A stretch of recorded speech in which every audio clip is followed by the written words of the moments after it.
And today we are excited and happy you joined us. We are focusing today's training on older adults in rural communities and addressing social determinants of health.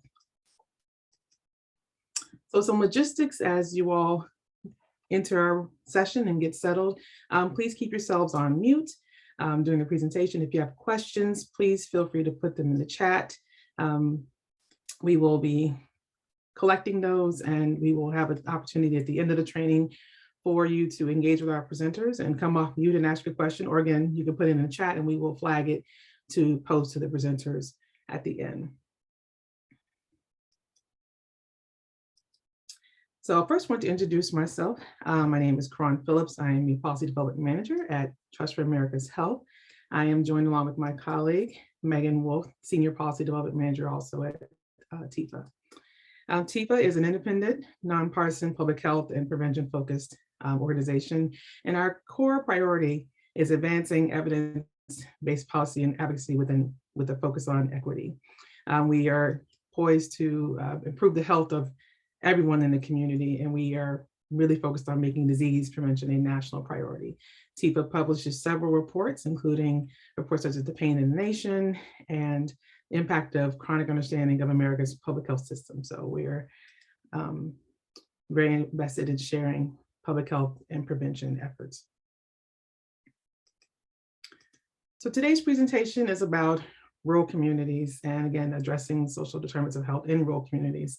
I think when we think about rural communities, we have our own personal vision, whether it's shaped by media or me. I have a family that grew up in rural Georgia, so that's my thoughts of rural communities and factors that impact rural communities. But as we all have become aware, during the pandemic, a lot of different challenges and limitations were highlighted, whether it be through vaccine access or resource access during the pandemic.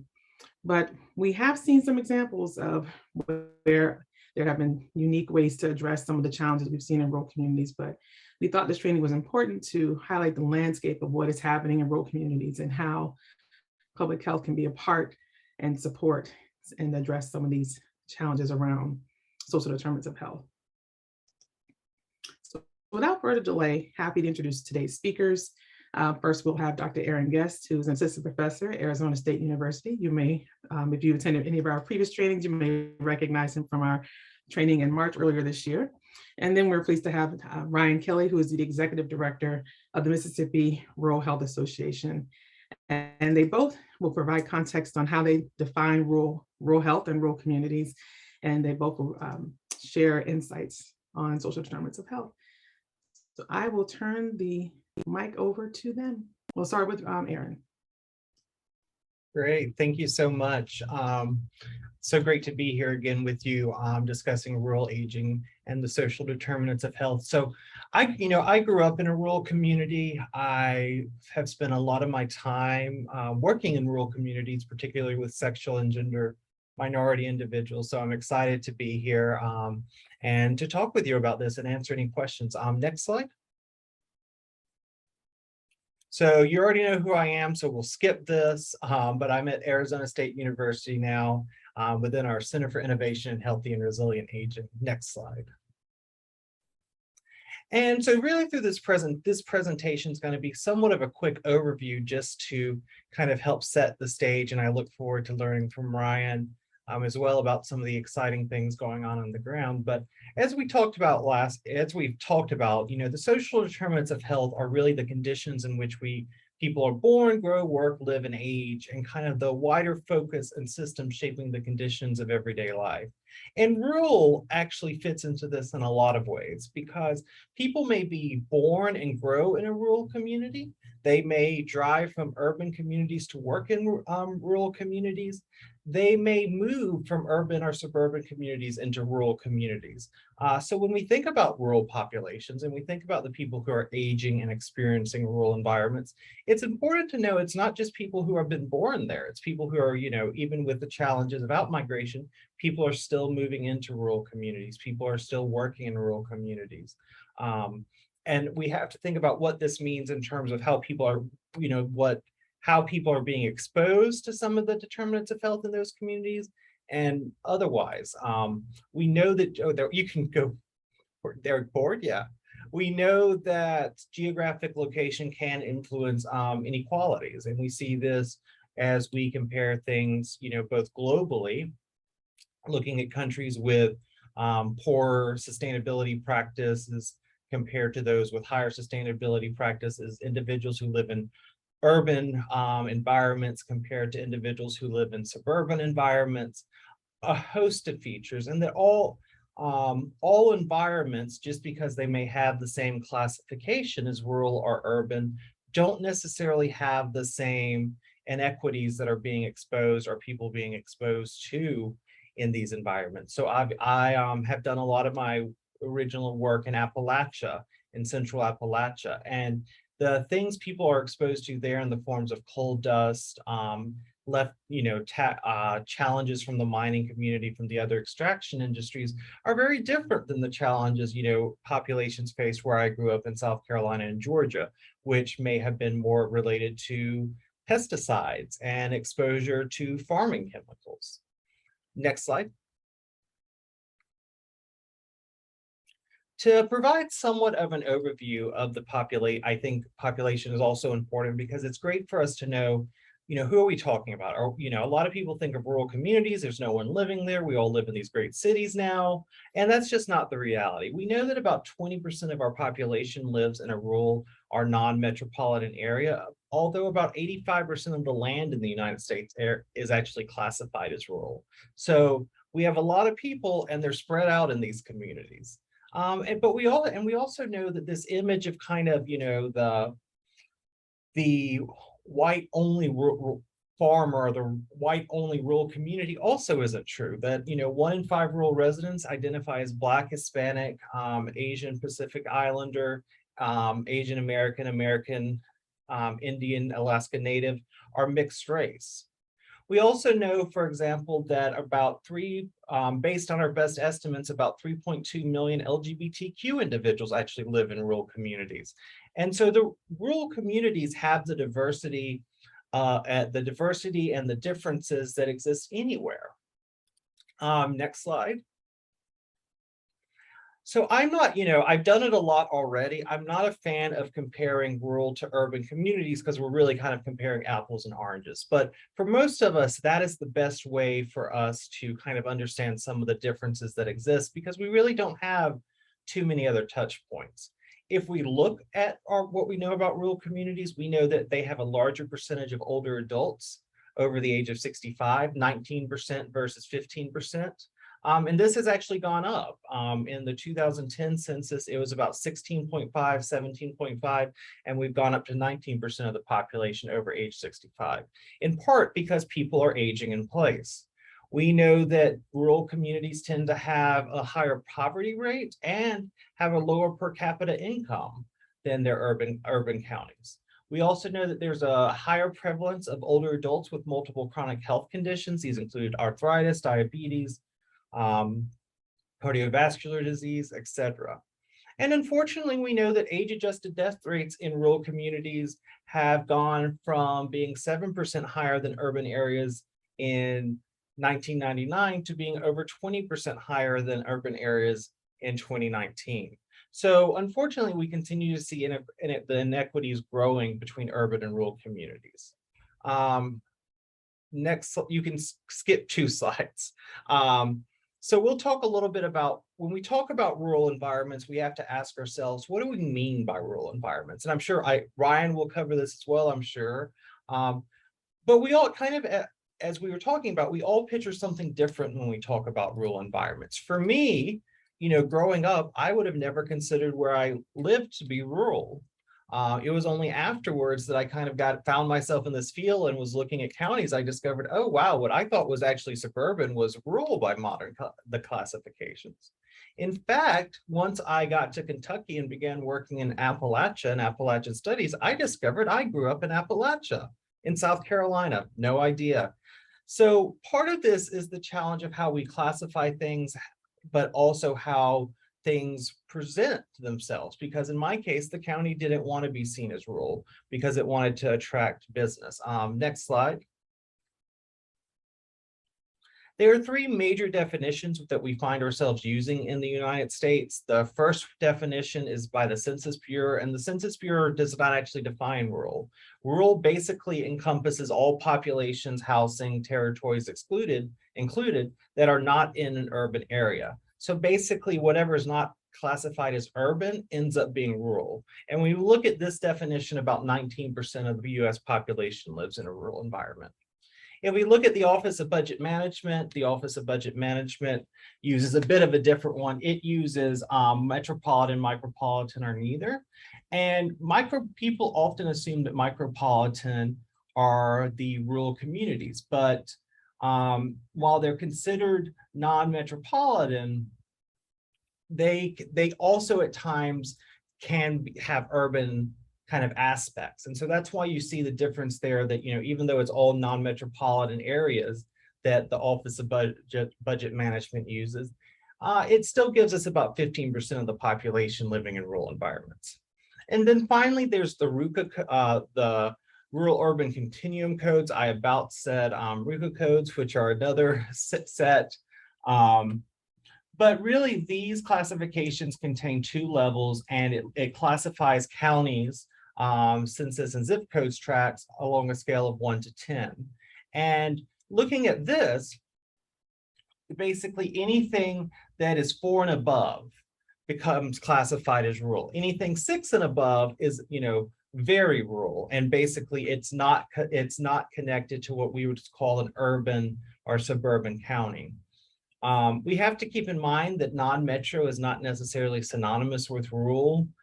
And in fact, based on the last American Community Survey, about 54% of people living in rural areas are actually within a metro area. To give you an example, I'm in Arizona. The Grand Canyon, if you've ever been, I think you probably have drove in, or if you've ever driven in or been to the Grand Canyon, there's not a lot around it, but it's actually classified as being in a metro area. So there's a lot of challenges there. We've done an international scoping review of what are the commonalities in rural across the world, and it's exactly like we see in the United States, where rather than defining rural, we define urban, and whatever is not urban kind of is rural. Next slide, please.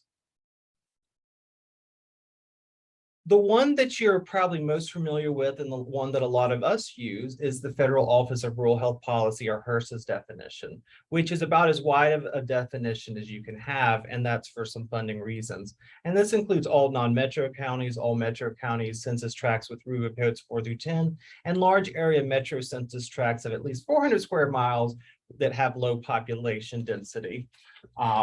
And so there is a great resource you can go to, you can use on the HRSA website called Am I Rural? You click on it and it tells you if you live in a rural environment. HRSA, one of the reasons HRSA does, and Federal Office of Rural Policy uses this definition, of course, is it makes more groups available for funding under some of these mechanisms. Next slide.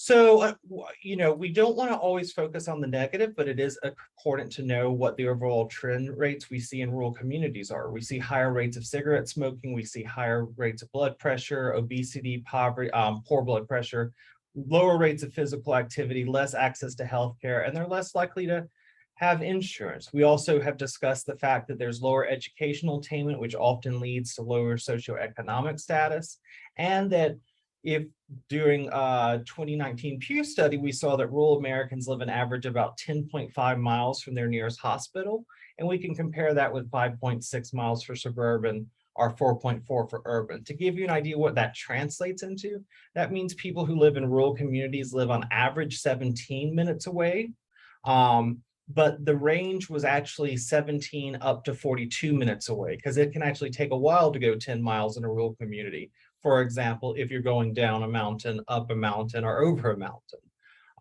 It's about 12 minutes for those in suburban areas and 10 minutes for those in urban areas. We see that heart disease, cancer, unintentional injury, chronic lower respiratory disease, and stroke all occur at higher rates in rural communities than urban communities. Next slide.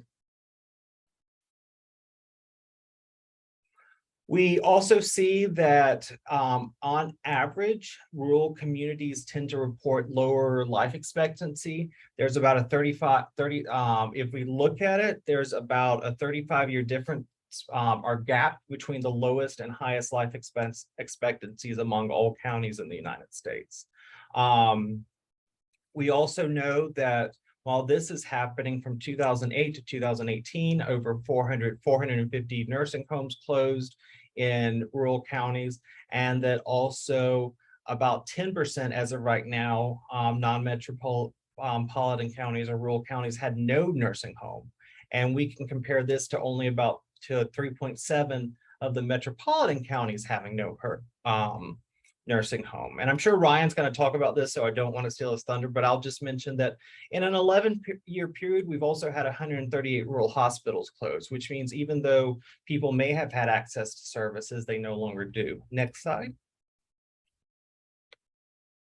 And this is just a slide showing that if we look at the non-metropolitan counties, we see that the people who identified a hospital, emergency room, or clinic as a source of ongoing care was on average about 24%.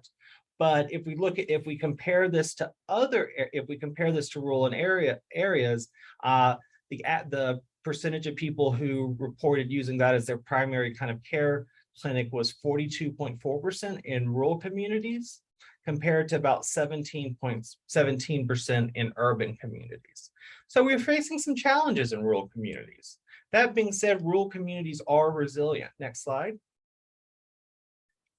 So, for example, we know that while there may be challenges accessing healthcare and other factors that affect health, they actually have greater access to green space, and often with that, ideally comes better air quality. Not always the case, but is sometimes the case. We also know that they're often closer to familiar relations, so that they have a support network built in, and that we're seeing increasing data that shows that actually rural communities have stronger social support networks than those in urban communities through a variety of factors. And rural communities tend to report greater community cohesion, and individuals tend to report greater senses of belonging in a community. Next slide. And you may be wondering, with all these ongoing challenges, why might people want to remain in rural communities? And it's really a combination of the resiliency, but also the ability for individuals to be close to families, the strength of the communities to come together. Oftentimes, individuals will have connection to the land that they're on, or the land that they're living on. And some people just prefer the rural way of life.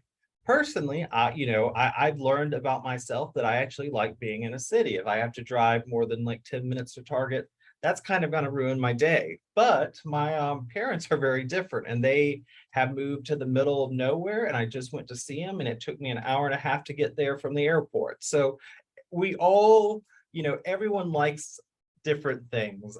Next slide. And to kind of wrap this up so we have time for Ryan and discussion, I would just say that as we're thinking about older adults in rural communities, we have to consider some of the things that are occurring. Yes, the rural community's average age is shooting up. It's becoming a lot older, but part of this is a result of outmigration of younger generations. As individuals leave, as younger generations leave, the average age becomes older. This also results in tends to result in a lower tax base being paid, which of course then turns into fewer services being offered. In Appalachia, for example, during the 1950s, 60s, and 70s, there was a great migration from Appalachia to kind of the Steel Belt. As people have retired, they're moving back to Appalachia, but one of the challenges is the services they've got used to, say like garbage disposal, high-speed internet, things like that aren't necessarily there right now. And so they're moving to age back into kind of an idealized version of what they left, only to find that a lot of the kind of services they're used to are no longer there. This affects healthcare funding as well. There's a lower tax base. There's fewer people using services, so the healthcare clinics aren't making necessarily the funding they need to stay operating. The movement to for-profit models of healthcare has resulted in hospitals and facilities closing at a high, rapid pace, because it's either too much to bring the facility up to speed or up to code, or as the case may be, you can't find people available who want to work in those areas. And HRSA and other groups have done a lot to try to adjust that by making loan forgiveness and other things available for different populations. But I will tell you, working in a healthcare college, it's very hard to convince a student that, hey, you should take this job in the middle of this native reservation with a lower salary, hours away from anyone, to have loan forgiveness. A lot of people would rather remain in more urban environments. So that's been some challenges. We often also have to think about the infrastructure. Lower tax base means the infrastructure to things such as sewage lines, telephone lines, power lines may not be being kept up, which can make it more dangerous for individuals to age in place, because as things go out, as we just saw with the floods in Eastern Kentucky, and I keep picking on Kentucky because I know what's going on there, it's going to be 3 to 4 months before some of the areas have running water again. It's going to, how do people age in place in these environments? Even when the case of the nursing homes in those areas, there wasn't a strong enough evacuation plan that could get people out. And I think this relates to a lot of what my work has focused on, is the fact that, we often encourage people to age in place, and we look at rural environments as somewhere that people should be encouraged to age in place. And I absolutely do think that they should be, but it's aging in the right place. If environments aren't conducive to aging, we have to think, what can we do to either make it conducive to aging, or how might we create something that will help the individual? I see a lot of people talking about telehealth, but the reality is, in many of these communities, telehealth's not an option, either because people don't have access to computers, or the Wi-Fi and internet that's out there isn't up to a speed that actually allows individuals to access healthcare. And we see that a lot in Arizona, actually. And so, I've done a lot of work, and one thing I will say, as I've talked to people in rural communities, it is a decision. They make decisions. I've talked to people who have to drive 8 hours a week to go to medical appointments. I've talked to people who have a 16-hour drive if they want to access their specialist. And if people are driving that much to access healthcare, they're probably not doing preventative healthcare. We're seeing people much later in the progression of diseases and aging. And with that, I think I'll end, so we can turn it over. I'm always available for questions if you have any, and then of course, if you have any questions about any of the things I've cited, let me know and I'll send it along. Thank you.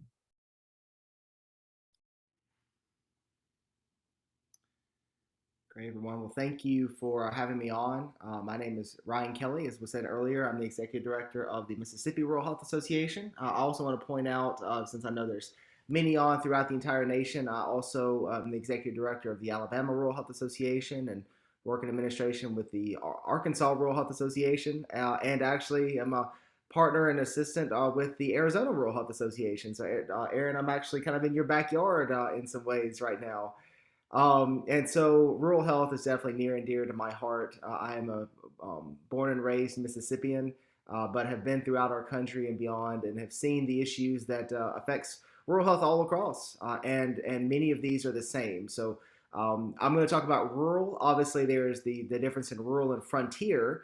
That would be a different classification. And in Mississippi, we don't have frontier. Arizona does, and many of our larger states, particularly out west and in the Midwest, have frontier, and that is a whole other different animal that I won't bite off necessarily, but it's basically just exacerbated issues from what we deal with in rural. Next slide, please. So I'm not going to touch on this much at all because Aaron did a great job touching on what is rural. I'll just mention that in Mississippi, like many states, there is a state definition of rural. kind of getting specific. And this is effective because there are so many federal definitions, like Aaron mentioned. And some of those I have great esteem for. I'm a big fan of the census tract. I'm not a big fan of the RUCA tract, and exactly like he mentioned, the Grand Canyon is called urban. In Mississippi, Tunica County, which is home to casinos and trees, is called urban. And for no good reason. I'm not a big fan of that particular map. I think it causes a lot of issues for our communities that are boxed out of many of the opportunities for grants and programs. But there are some that are great.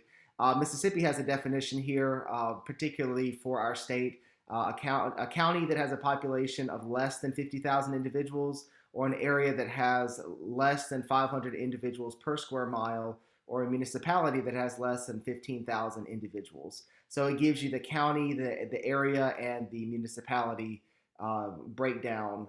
If you fall into one of those categories, then you are rural. Next slide. Just for our state, this is what rural looks like. Basically, anything that is not orange or red is considered rural from the census tract standpoint. So you can see, like many of our southern states, Midwestern states, and then other states like Alaska, Maine, and others, this is what we look like. It's largely rural. Now, you obviously have dense pockets of populations in these urban centers. In Mississippi, we traditionally have 3 pockets of urban centers, what I like to call Memphis South, which is the South Haven area in the very top of the state. Then you have the Jackson metro area in the middle, and then you have the Gulf Coast, which is Biloxi, Gulfport, Ocean Springs, Pascagoula areas. There are some kind of urban-esque pockets, like in the Hattiesburg area, Meridian, Starkville, but for the most part, those are, from the sake of most federal definitions, also considered rural. So really, in Mississippi, there's only 3 pockets of urban that makes up still a decent number of our decent amount of our population, but the majority is located in rural areas in our state. Next slide, please. Just kind of summing it up here, and I'm going to talk a little bit because I know from a public health standpoint, just understanding the logistics of what rural facilities look like can be helpful in understanding how public health professionals can integrate into rural practices and understand those nuances in order to be able to help. So I'm going to touch on this fairly briefly, and then I want to focus on some of the good and the bad, particularly around public health in states that are very rural like ours. But I want to kind of breeze through this first. So Mississippi, we have 64 rural hospitals. There are about 200 rural health clinics. We kind of go up and down depending on clinics that merge or new ones that are created. It's actually one of the largest numbers in the country, behind Texas. And then 21 community health centers, otherwise known as FQHCs. And those two are really sister organizations that work hand in hand. FQHCs are also located in urban areas, but they stretch very well into rural areas, and the rural health clinics are obviously only located in rural areas, as are the rural hospitals. Next slide. As Aaron very well mentioned, social determinants of health, major issue among all patients, but in particular our Medicare population, something we watch very closely. As many, or hopefully all, do have a great heart for our senior citizens, and making sure that our Medicare population is well taken care of is a priority for our facilities and our providers. And when I say provider, I'll use that term because we do have a lot of nurse practitioners and nurses that work in our rural areas rather than physicians. Part of that gets into the staffing shortage, which predates COVID. We have always had a physician shortage in our rural areas and always need more physicians. In fact, Mississippi actually has a great program called the Mississippi Rural Physician Scholars Program, where we recruit students out of college that are from rural areas who qualify for medical school. They actually have a fast track into medical school. Mississippi has 2 of them, University of Mississippi Medical Center in Jackson and William Carey University in Hattiesburg. Both are, William Carey is a DO school, UMMC is an allopathic or an MD school, but they both participate in this program. So these students are what we like to call a grow your own program. So you may be from Cleveland or Greenville or Emmett County or Winona or Laurel, and those students come from those areas, so they're born and raised there. They have an intention of going back there, And that is really the number one way for us to keep physicians in these areas, or nurses, or anyone else, is to recruit them from rural, because then they know it, their family is there, they went to church there, and then they end up going back and living there. But from the social determinant side, getting back on track here, the issues we typically have, patients have trouble paying for their healthcare visits, even among the Medicare population. And of course, this gets into the fact that they're paying for, utilities, a mortgage, a car, food, the basic things to survive. And of course, it's hierarchy of needs. When you're paying for these basic needs that you have, healthcare is not in the top of those needs for most everyone.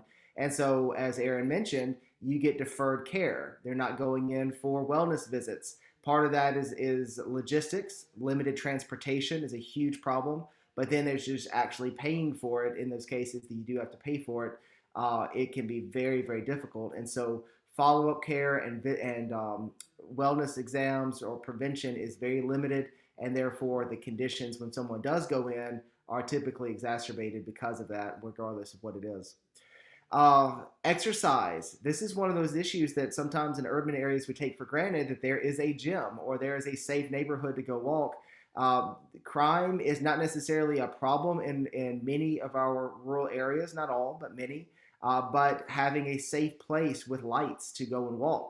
There's actually a church up in the Mississippi Delta that advertises the fact they have a walking track, and people will come from all around to the church for a walking track, but all it is a lighted parking lot. And their thing is, hey, you can walk anywhere. We have lights, we have concrete, walk. And it's actually a great thing, because they get people that come there and they do walk at night because it's lit, it's safe. I think they've added a couple of those extra exercise facilities kind of around there, the outdoor ones where you can do push-ups and sit-ups and pull-ups, which again are not necessarily for our senior citizens, but for the community in general. And so it provides a safe place that is just kind of thinking outside the box. But oftentimes I've been up to the Delta and I'll go on a run in the morning, and I'm running down a country highway with big old log trucks barreling through. And I think, well, I can do this in my 30s. Can someone do this if they were 65 or 70? Probably not safely at least. And so safe exercise is definitely an issue. And it is in our urban areas, but in particular our rural areas, just because of the lack of infrastructure, as Aaron mentioned earlier. Patients accessing healthcare services without reliable transportation, as I mentioned. You do have situations, and this is extremely common, particularly among our poorer populations in rural areas, where you have a family that they may have one car, and that car may or may not be actually reliable. And so then you are taking kids to school, kids or grandkids. You are going to the grocery store. You're doing various things. The visit to the doctor, in particular for a wellness exam, is not high on the list. And so transportation is very much an issue, and plus the great distance you have to go. Public transit is practically non-existent in most of our rural towns. So it is all based on personal transportation, which again can be difficult. Telehealth. So we talked about telehealth. Aaron mentioned very well that many of our communities struggle with broadband. I've been in many of these communities. Some have great broadband and it's wildly fast. Some I cannot pick up anything on my phone or my computer or anything else. And so it is very different depending on what community you're in. The one thing I love that's going on right now, and COVID certainly shot this up even more, but this predates COVID, is the expansion of broadband into our rural areas. There are literally billions of dollars in each of our states that are going towards broadband expansion right now. And I see it as like the electric power rollout of the early 1900s. This is like TVA in Mississippi, where electrical lines are going into rural areas and providing electricity for the first time. We're now having that with broadband. And I see that from an economic development standpoint as the great equalizer from urban to rural, because now you can live in rural areas, and particularly if any job can be done remotely, you could do it from anywhere you want with high-speed broadband. But as I say that, it's still a future, not a present. Many of our areas do have limited broadband, and therefore access to the internet, access to a high-speed audio-video synchronous call is limited at times, and that is certainly a problem. We do need that to improve, because I do believe telehealth is the greatest opportunity we have in rural areas. I mentioned the Rural Physician Scholars Program earlier. There's one for dentistry as well. We need dentists, we need physicians in our rural areas, but often it is tough to get them in those areas. And again, Aaron mentioned that earlier. Loan forgiveness is great, but sometimes that is not enough to recruit people to live in a town that has one restaurant that closes at 7 p.m., has nothing to do at night, very few places to go and do anything. And you are possibly an hour's drive away from any town that has something that you like to do for fun. That is difficult when you're a young physician coming out of medical school. You're already going to make less, and then there's nothing to do. That's a tough sell unless you're from that area with connections. And then the last one, health literacy. This really transcends all aspects of healthcare right now, and I'm worried we're going in the wrong direction on this. Partly because people understand less about healthcare, and partly because healthcare is getting more complicated. But understanding how to navigate the system. My grandparents, who have all passed away now, but I had two. Both my grandfathers were veterans. They tried to navigate the VA system, horribly difficult system to navigate. And then my grandparents, my grandmothers, with Medicare, and also not as bad, but also difficult to navigate, particularly when it dealt with Medicare supplements, Medicare Advantage. It almost at times seems to be built intentionally confusing. And that is not good for a patient population that largely is not adept at all of the changes that have come up. I live and breathe this every day, and I get confused all the time. So let alone patients that do not know, what the different Medicare parts are and what's covered and what's not covered, and why some providers accept Medicare and some don't, and what services are or are not covered. It is extremely confusing. It's extremely aggravating for those patients. And so health literacy needs to be, in my opinion, from a public health standpoint, target number one. If people can understand how to navigate the healthcare system and what the healthcare system is and how it works, I think they will be more empowered to take control of their own health and not feel powerless. Next slide, please. So again, how can public health play a role? Connecting healthcare providers to needed infrastructure and community resources. This one's just kind of a given. We need physicians, nurses, and the like to be connected to those resources in those communities. The homeless shelters, food banks, Meals on Wheels is a huge one. For services that can assist our senior citizens in communities, and they are there even in rural areas. Those services absolutely need to be fully understood by our medical personnel, and that's an area where our public health professionals can definitely play a role in helping to connect those dots. The next one, partner with healthcare providers in delivering social services to senior citizens. This is a big thing. Some hospitals, in fact, I'd say most hospitals now have connector programs where providers, particularly nurses, will go into the homes of senior citizens, especially those that are homebound or have limited transportation or the ability to get out, get into their appointments, and they are doing a great job connecting, but many cannot. And so again, another area of public health, I think, is to care for those that don't have the infrastructure, they don't have the family ties that they might like or need, and that need those services. The third one on here, focus on areas where healthcare providers are not. This is really where I see the future of our public health system going. And in particular, Mississippi, this is what we've talked about. Two things that our health department can do. One is provide those services that are not necessarily being provided in rural communities. Vaccinations are still a big thing that our health departments do. Social services, aging in place models, transportation, all of these are things that our public health agencies can do. And one in Alabama I want to highlight as well, there is a statewide telehealth delivery program for communicable diseases and other areas that the health department focuses on within those departments of health in each county. So they're all connected to physicians, primarily at UAB Medical Center. And any senior citizen that wants to come in can gain access to those at no cost and receive services within their health departments. So that's a great service that I think could definitely be rolled out in more states as well. And then the last one, consider the whole person. And so I think sometimes, and particularly doctors and nurses, I think can maybe be can lose the forest for the trees, might be my best way to put it. they're going on their normal patterns of treating the physical, treating the symptom as patients come in. And not necessarily getting down to the root cause. And that root cause may not necessarily be physical. It could be mental, emotional, or spiritual issues that patient is facing that is resulting in directly or indirectly physical issues. And so I would just say focusing on the entire person. This is where I think that social workers, behavioral health specialists, psychologists, psychiatrists, and community health workers can really come in and provide that backbone of getting to the core of what the issue is. This is also where I really, and maybe this is my personal preference, but I really love holistic physicians.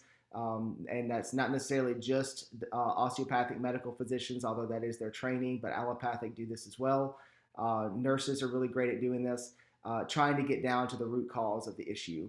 And that is particularly needed among our senior citizens that have dealt with a lot for a long time, and sometimes not necessarily, from a privacy standpoint or maybe even a pride standpoint, and this is not limited just to senior citizens, but not wanting to reveal what the ultimate problem is. And we need people to dive into that ultimate problem because it may not be physical, or it may be physical in a way that someone's not willing to address. So for me, those are the biggest things I think public health can play a part in. Other exciting things going on in Mississippi, and this is not related just to the state, but we were really a pioneer in telehealth. We've been a pioneer in mobile rural health clinics going into communities and treating patients where they are. It's a tough model to maintain because the reimbursement formulas of these is often very difficult to maintain, and that sometimes that gets into the nuance of how rural health clinics and rural hospitals are reimbursed. It is different. There is parity within their reimbursement, just simply because the numbers don't work for everything to maintain the same. So your urban hospital and your rural hospital will be reimbursed differently, just like your urgent care clinic and your rural health clinic are reimbursed differently. It's based on a census, a ratio of the cost versus the number of patients coming in. The higher cost, the fewer patients coming in, the more reimbursement you receive, particularly from CMS and to an extent from Medicaid. Challenges we have, Aaron mentioned the hospital vulnerability, definitely a challenge in all of our states. The states in the southern U.S. are particularly vulnerable. Some point to Medicaid expansion. I think there's an argument for that. A lot of it just deals with we have poorer patients and we have fewer of them. And so there's less cushion to try to absorb the radical increases we're having of inflation, the lack of reimbursement increases, and CMS is particularly bad about this right now. They have not increased at the rate of inflation, not even close. So hospitals that were already running in the red are now running deeper in the red. We also have sequestration from several years ago, which is a 2% overall cut of all federal funding, which means CMS now pays 2% less to hospitals. Critical access hospitals already only made 101% of the cost of their care. Once sequestration hit, they're now in the 99% of the cost of their care. So it's already a losing battle for them. There's no way they can actually make enough money to survive unless they get ancillary services that are delivered off of their cost report. And that's why you see a lot of hospitals with nursing homes and infusion labs and sleep therapy. That's just to try to pay the bills. They have, and of course it's based on community need as well. But they have to have other services that they can provide just to keep the doors open, because right now the model that they're based on is no longer working. So these are the challenges that we have. Burnout, limited staff in these areas, both are very much related to each other. And that is one of my biggest concerns, not just the limited number of providers that we have, but they're also the limits of the scope of practice that they have. And the tremendous amount of paperwork that's required of them. And that is an ever increasing problem. Both federal regulations, but in particular insurance requirements, audits, down codes, denials of claims. And this is very much affecting the mental stability of our patients, not of our patients, but of our providers, and ultimately causing burnout to where they are leaving not just rural, but they're leaving the medical profession in general. And it is a major, major problem that I don't have a good solution for because it's going in the wrong direction. With that, I'm going to pause. If you want to go to the next slide, I think the next one is my contact information. Oh, one thing I do want to highlight: Mississippi Rural Health Day. There is National Rural Health Day that is on the third Thursday, I believe, of every of November of every year. So that would be November the 17th of this year. Mississippi, we actually celebrate this on November 20th of each year, but we're going to have our conference on the 17th and the 18th, and we usually acknowledge it during that time. I believe the next slide is my contact information. And I'll pause for any questions or the next session as we go along. All right, great. Thank you so much, Ryan and Aaron. And Karan, let's take the slides down so we can have our discussion. I'm going to exercise a point of privilege as the person moderating questions and ask both Aaron and Ryan. And again, thank you all so much. Wow, such rich information. But you both talked about the definition of rural. And I think, Aaron, you touched on it briefly, but what is the significance of being designated a rural community? Is there additional funding? It just seems like, it's lacking. I mean, there's, the tax base is so much less, and there's so many challenges. So is there a positive, is there a value in being designated as rural? That's an interesting question. I guess if you were to say the positive would be that, it does open the doors to some funding, and, funding beyond just, kind of additional funding from health services, but also economic services, small business loans, universities and schools can apply for specific funding for rural areas. So it does, being designated, depending on how you're designated, does have some benefit. But at the same time, I think one of the challenges is that, and like I said, I work in Appalachia. Appalachia counties are actually identified by the Appalachia Regional Commission. So they actually change. One day you're in Appalachia, the next day you're not. And one of the experiences there is a lot of counties actually would argue against being labeled Appalachian or being against labeled rural, because even though there was some funding that came with it, they were worried about the stigma that came with it as well. That would perhaps maybe prevent people from wanting to live there. I said I didn't know I grew up in a rural community, partially because I think our community did a really good job of not kind of focusing on that aspect. But yeah, there is some great funding that, there has been some federal funding around COVID that's been available, but the additional funding doesn't necessarily make up for the lack of kind of the tax base and things like that. Plus, just I know for me, if you're in a rural community, and I'm sure Ryan has experience with this, the paperwork to get the funding, to apply for the funding, to do all that, could definitely add a lot of work. Yeah, thank you, Aaron. Yeah, Ryan, did you want to add? Oh, sorry. No, yeah, I think his answer was perfect. It's and one thing that he put in the chat box that is the tool that I always recommend is from the Rural Health Information Hub site, which is a federally funded site, is the Am I Rural link.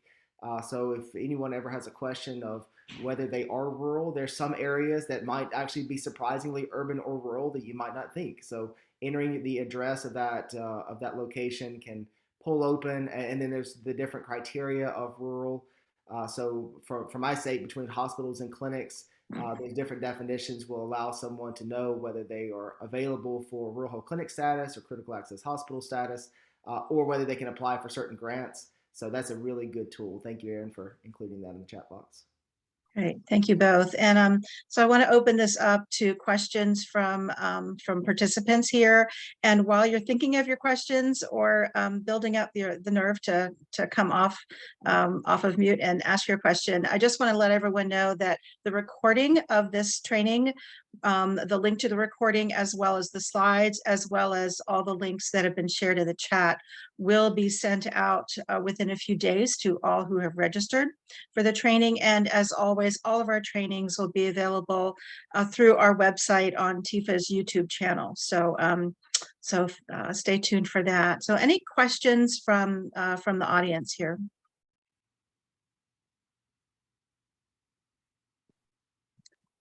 I did have a question earlier from one of our colleagues, and that is for you both. When thinking about the diversity that exists within rural communities and populations, Is it that the rural populations are more segregated and homogeneous than urban and suburban communities? I'll let Ryan take that one first, and then I'll. Yeah, I mean, this is going to depend on the state and the area, I think. So I'll take the states I'm familiar with. I mean, Mississippi's rural is often very diverse. Communities that I've been to are, um, we actually have a higher minority population in rural than many states do. But often when I go to rural areas, it is very diverse, great communities.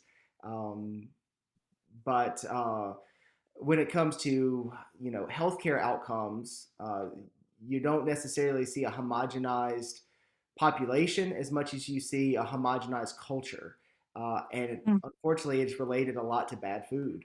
And some of it is food insecurity, which is actually something neither Aaron and I touched on, but also a Yeah. major issue. But a lot of it is, man, fried chicken is good, and we have a lot of it. And so populations just typically eat comfort. So, if you've heard Southern comfort food, it is a real thing. And I will admit I struggle with it from time to time. I just have the luxury of hitting the gym extra hard to burn off those calories. Many don't. And so obesity related illnesses are huge in our rural communities, both exacerbated by a lot of bad food. Some of that bad food is also cheaper, and that gets into the food insecurity side. And then and this gets into the culture of our states. And even though I doubt many people in our states anymore work fields as they did 100 years ago, black and white, right now the culture beside food, if there's a death in the family, if there's someone who's sick, if there's someone who gets married, there's a number one thing you do, and everyone in the South knows this: you sign them up for a meal delivery, and everyone brings food to their house, and everyone brings food to a reception, and food everywhere, and it's always wonderful food. There's no bad food that anyone gets, because it's high in butter, it's high in salt, it's high in fat, and we all love it. But unfortunately, that causes a lot of negative health outcomes. And so I would call it more of a homogenized culture rather than a population. Thinking, I think of like Scandinavian countries as being a homogenized population, largely um, white, blonde, blue eyes. That's kind of my stereotypical, at least. We don't have that as a culture, as a race, if you will. But there is, I say a culture as a race or as a people group genetically. But as far as the culture, it is largely the same, I would say. I'm not sure if that fully answers the question, but that's Thank you. Yeah, I would agree. I mean, I think that part of it is where you look. So, the reality is that some counties in South Carolina are 85% non-white. Some counties in Kentucky, some including some I worked with, were 90% white.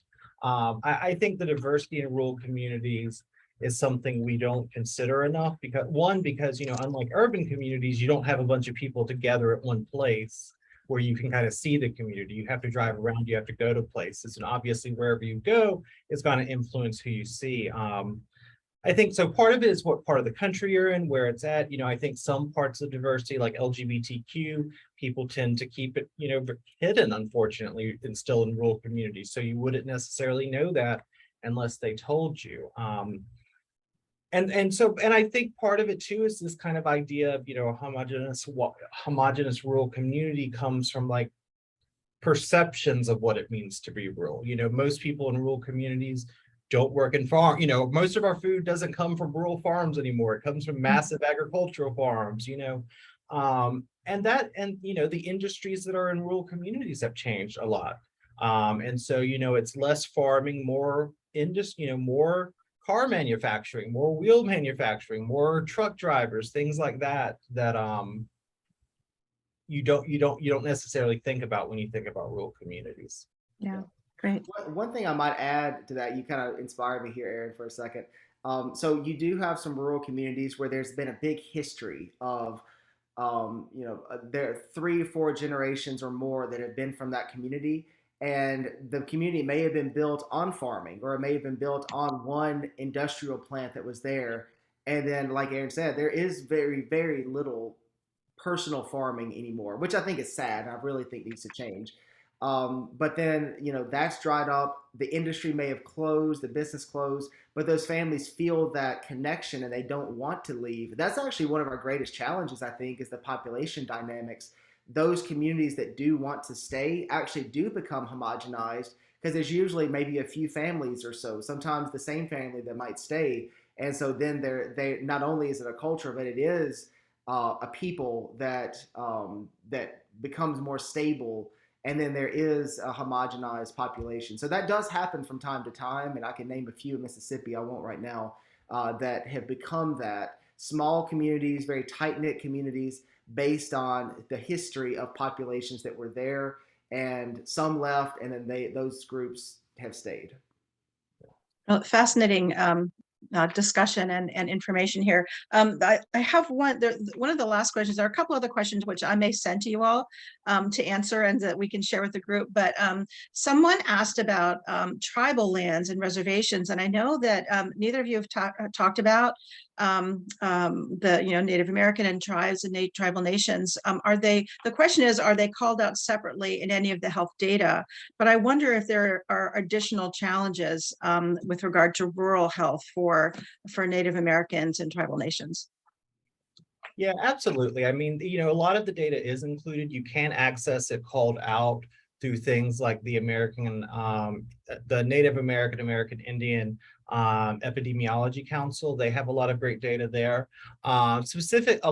Interestingly enough as well, a lot of the specific data on those populations are actually owned by the tribes as in their position as sovereign nations. And so it's not, depending on the group, it's not as easy to access. You would need to talk to them. It's hosted on their web servers because they do own, like while we'll collect data with them, they do own that data and how it's used. But you can, ask the American, and there's also in South Dakota, there's the Native American Aging Center, I want to say, that you can access data from as well. They have a fair amount of good data. That sounds like that varies from state to state. Mm-hmm. It does, yeah. Yeah, and I think Oklahoma is one of the most interesting studies if you've looked at the tribal lands in Oklahoma and the different Native American tribes that are there. Their relationship with the U.S. government, with those outside of the tribal lands, greatly affects how they are from economic development, from industry, from health. And so I'll just kind of leave it at that. If you want to go do some research there, it's very interesting because there's so many concentrated in one state, which is why I point to Oklahoma. But the relationship and the culture that has been built among those individual nations is really what seems to drive how they are being successful or not in today's world. Great. Thank you so much. Well, we are at the end of our time. I just want to say once again, wonderful presentations, great information. Ryan and Aaron, thank you all so much for being here. Thank you to everyone for your time and your participation today. Karan has put in several links in the chat, at which again, we will share out. And just a reminder that our next training will be the third Thursday in October. We are planning to focus on transportation as a social determinant of health and the public health roles in improving transportation for older adults. So thank you all so much for being here. We'll look forward to seeing you next time, and we will be sharing the information from this training very soon with you all. Thank you and have a wonderful afternoon. Thanks, everyone.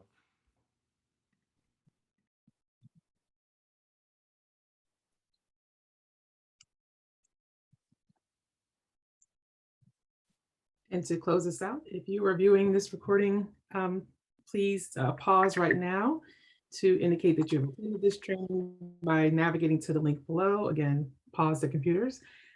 This is to acknowledge that you are on track to become an AFPHS champion. And again, to become an AFPHS champion, you must attend either in person or view a recording of at least 6 of our trainings. So here's the link again, and feel free to pause to fill out this form.